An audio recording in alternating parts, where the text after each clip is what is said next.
cutting off my family after a 35-year-old false accusation, AITAH? I, 43 male, come from a large and devout LDS family. My mom was a chronic alcoholic throughout my childhood, and I don't remember a time when she wasn't drunk or having some kind of episode during my youth, but things got really bad after her divorce from my dad. There were 4 of us kids, and during a particularly bad episode when I was 6 to 7, my extended family took us in while my mom got sent to rehab for almost a year. My sister and my younger brother went with one aunt and uncle, and my baby brother and I went to another. Being Mormon, they had lots of kids each, and we were always the black sheep of the family, because not only were we not raised in the faith, we also were mixed race. However, when I moved into my aunt and uncle's home, it was like nothing I had ever experienced. Regular meals, toys for Christmas and birthdays, a family that helped each other and had a relatively decent relationship. No abuse or neglect. It was like heaven compared to the previous settings. One day shortly after Christmas, after being there for about 3 months, I was called into the living room by my aunt and uncle, and my grandmother was also there. My young cousin, who was maybe 3 at the time, 38 female now, told my aunt that I had entered the bathroom while she was in it and had touched her. This absolutely did not happen, but the mere accusation was enough to get me sent to live with my grandmother, further separating me from my siblings. I screamed for her to shut up as I heard the accusation, not thinking that I was telling her to be quiet because I did something wrong, but because I saw exactly what was going to happen. Sure enough, I was sent to live with my grandmother, and I stayed there until my mom got out of rehab. I was treated like an even bigger outcast by the family, and things didn't get much better when my mom reunited with us. My teen years were full of anger and violence and rebellion against that which I saw as injustice, and I grew to hate religion in general and the LDS Church in particular.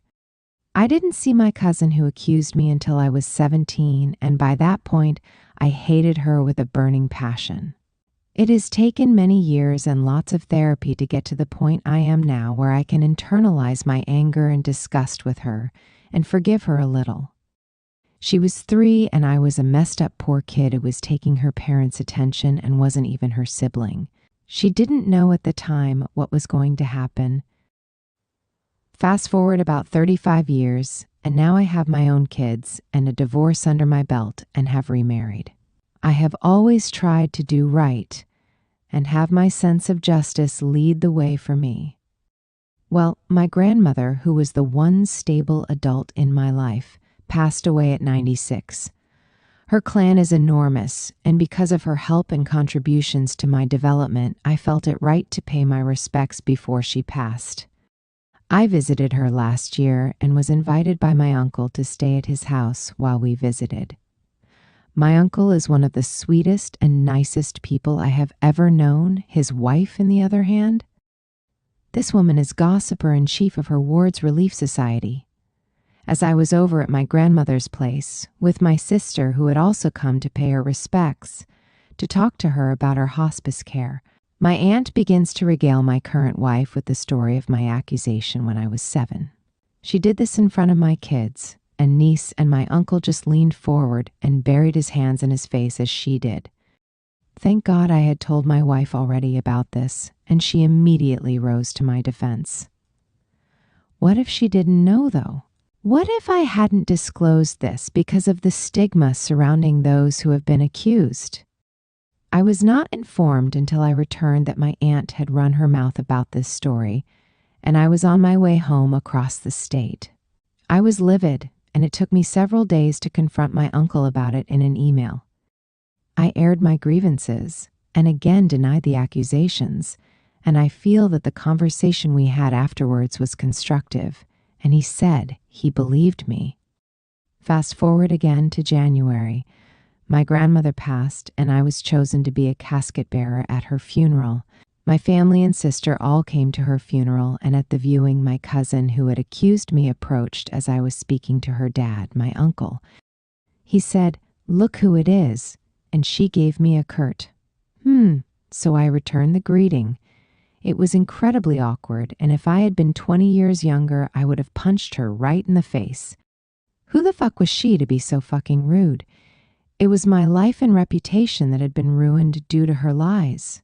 I made it a point to extract myself from the situation as quickly as I could, lest I begin throwing chairs and tearing up the funeral home's viewing area. I went to my rental and began drinking right away and hit the vape pen all the way back from that shit show. Everyone at the viewing and the funeral service was very awkward and strange toward me and my family, and we broke the fuck out as soon as we could. My aunt, who had perpetuated the lie, asked if we were going to be a part of the family photo as we were leaving. I politely declined, but didn't hide my disdain. I've been stewing for nearly 3 weeks now, and am thinking that the ties that bind have been completely severed with the death of my grandma. I love my mom's sister and her brother, but even their kindness isn't enough for me to want to get involved with my family ever again. So I guess, AITAH for breaking off all communication and going NC with my family forevermore.